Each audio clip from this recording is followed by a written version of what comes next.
everybody, it's Christine from Functional Fitness.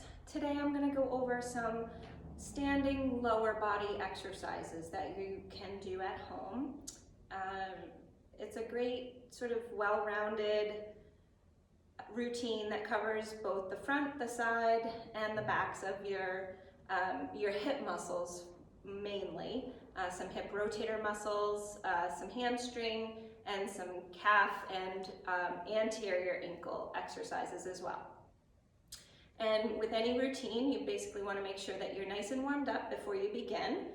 You can do about 5 to 10 minutes of a stationary bike or a treadmill walk or an outdoor walk if it's nice out. If not, you can do some high knees in place, some side steps like this, or toe taps, alternating, anything to get your heart rate up and the blood flowing. All right, so to start with, I'm going to start with a hip flexion exercise. This is working the front muscles of your hip here. And these exercises can be done without upper extremity support or with. If you need some upper extremity support for balance, or if you're just weak and you need a little help with your arms, that's fine. Just use a firm countertop or something that's sturdy that isn't going to move away from you at any time. I have these mats here if I need them for my arms. And basically we start with one set of 10 of every exercise on both sides, working up to about 3 sets of 10. If you can easily do that, then you can add some ankle weights around your ankles to increase the resistance, so you're increasing your strength level. You can start with a 2-pound ankle weight, make sure you can get up to 3 sets of 10 again before you increase the weight any further. Okay, so again, the first exercise we're doing is hip flexion. So I'm going to stand on one leg, and I'm going to make that stance leg nice and strong. I'm going to push that leg down into the ground, and I'm going to raise the opposite knee up to about 90 degrees if you can get there. And I'm still driving down my stance leg into the ground as I raise the other leg up. You can hold that position for about 2 to 3 seconds at the top, and then lower down slowly. I'm always engaging my core a little bit, my abdominals. I'm pulling my belly button in slightly to my spine, and I'm tightening up right around my rib cage a little bit, just to help give me some support. Good. And you want to make sure that the leg stays relatively straight up and down. You don't really want any rotation, inwards or outwards. Just nice, straight, plain movement. Good. The next exercise we're going to do is a straight leg raise out to the side, working hip abduction. So we're working the outer muscles of the hip here. So same thing, I like to keep my hands on my pelvis to make sure I'm not dropping too much on one side. And basically you stand on one leg. I'm going to just switch for the sake of balance here. And I'm going to come out to the side. I'm keeping my quad nice and tight, my kneecap pulled up, my abs in, and I'm just raising the leg straight out to the side. Again, you can try to hold for a couple seconds before you come back down. You can use your arms for support if you need it. Good. And you, again, trying to make sure that the leg stays nice and square. It doesn't come too far forward, or it doesn't go too far backwards as well. Great. The next exercise we're going to do is hip extension. So we're working the glutes here in the back. And basically what you do here is, if you need to hold on, that's fine. If you do, you can even use one arm to hold on if you don't need 2 arms as a progression. I'm going to keep my abdominals pulled in. I want to make sure my pelvis isn't rounded too far forward or too far backwards. I want a nice neutral spine here. Standing on one leg, squeezing my glutes and raising straight backwards. And you want to keep the motion nice and straight. And you want to avoid any lean forward as you do this motion. You just really want to engage the glute here and try to avoid any arching in your back there. You want to keep your back nice and straight. Okay, great. And the next exercise we're going to do is a heel lift, where we're pulling the heel towards the buttocks. So standing square on both legs, and you're drawing your heel towards your buttocks. I'm keeping my ankle flexed, so my toes are not pointed, but rather lifted. and I'm drawing my heels straight up towards the buttocks. And hold for about 2 to 3 seconds, and come down. And you're trying to keep your thighs square and parallel, straight across. So from the side, you definitely don't want your knee coming forward as you raise your heel. You want to keep the legs parallel to one another, and then draw the heel up. Excellent. Okay, the next exercise we're going to do is a hip rotation exercise. If you have something to rest your knee on, that's great, like a sofa or something like that. If not, that's fine too. You can use your arms for support if needed. You're going to start with your knee bent at about 90 degrees and your thighs are parallel, and then you're going to rotate the lower leg out to the side. This is hip internal rotation. These are the deep muscles below the glutes. And you just want to keep it nice and square. And the next exercise is hip external rotation. So again, you start with your knee bent about 90 degrees, and then you're rotating the foot inward.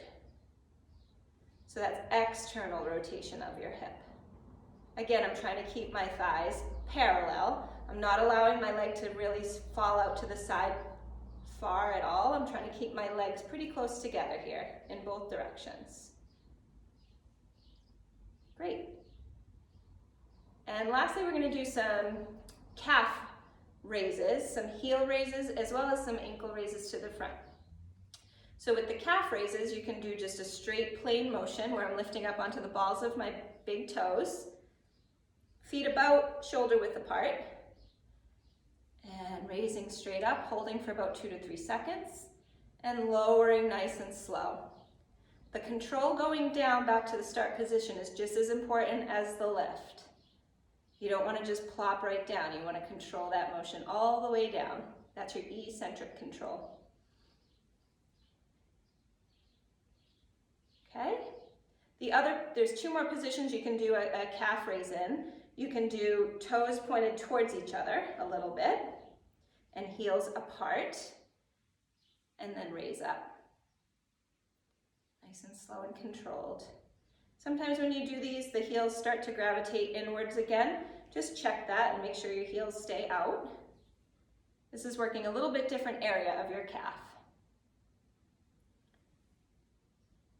And then the last position you can do is, instead of toes in, you're going to do toes out, heels in. And raise up. A little hold at the top, and nice and slow on the way down. Again, using something to hold on to is perfectly fine. You can also progress that to doing a single leg heel raise as well. So you're standing on one foot and going up and down. Definitely more challenging than using 2 feet. This one you might need a little support for your arms for balance, and that's fine. But progressing to 1 foot is very important as well. It's a good test of your single leg strength. Okay? And the other motion that we want to work is the front of the lower leg. So you're going to do a toe raise here, where instead of lifting up onto your toes and lifting the heels up, you're anchoring the heels down and raising your ankles up. I like to do this 1 foot at a time, just for more support and control. So I'm going to lift my left ankle up as well as my toes, but I want to be sure that the actual ankle lifts up and not just the toes in my shoe. So I'm trying to lift and hold and lower down slow. And I'm going to do the same thing on the other side. So I shift my weight a little bit, I'm lifting, and I'm lowering nice and slow. Very subtle movement. And you can do this again with 2 legs. I like to do that holding on a little bit for support. That one I tend to use a little bit more of a shift backwards, which is why I like to do it with 1 leg, so I don't feel like I'm compensating too much and just leaning my body weight back. So I like doing it 1 leg at a time. Okay, great. And lastly, we're going to do a mini squat. You can do this at home, again, holding onto a countertop. if you want, or the back of a chair.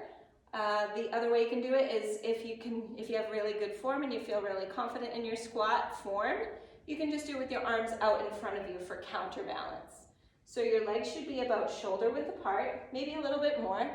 Toes can be pointing straight ahead or outwards slightly. I'm going to use my arms out in front of me for counterbalance. You're keeping your back nice and straight. You're pulling your abdominal muscles in, and then you're hinging your hips backwards, as if someone were pulling you with a string towards the back wall. Up and down this way.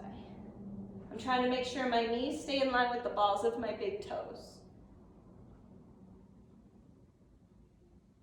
And you can do half of that range of motion, so that would look more like this, and that's perfectly fine. I'm making sure my knees don't go forwards over my toes this way, because then I'm not really using my glutes at all there. I'm just putting all the pressure in the front of my legs.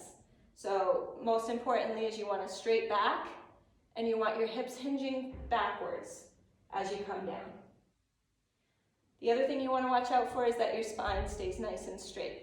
So you don't want to round forward as you go down, because that puts too much pressure in your spine. So you want to keep a nice straight back and really use your powerful legs to do the work. Okay? So I hope you like that. That's a pretty thorough lower body strength program that you can do easily anywhere. It requires very little equipment, if any. I hope you enjoyed it.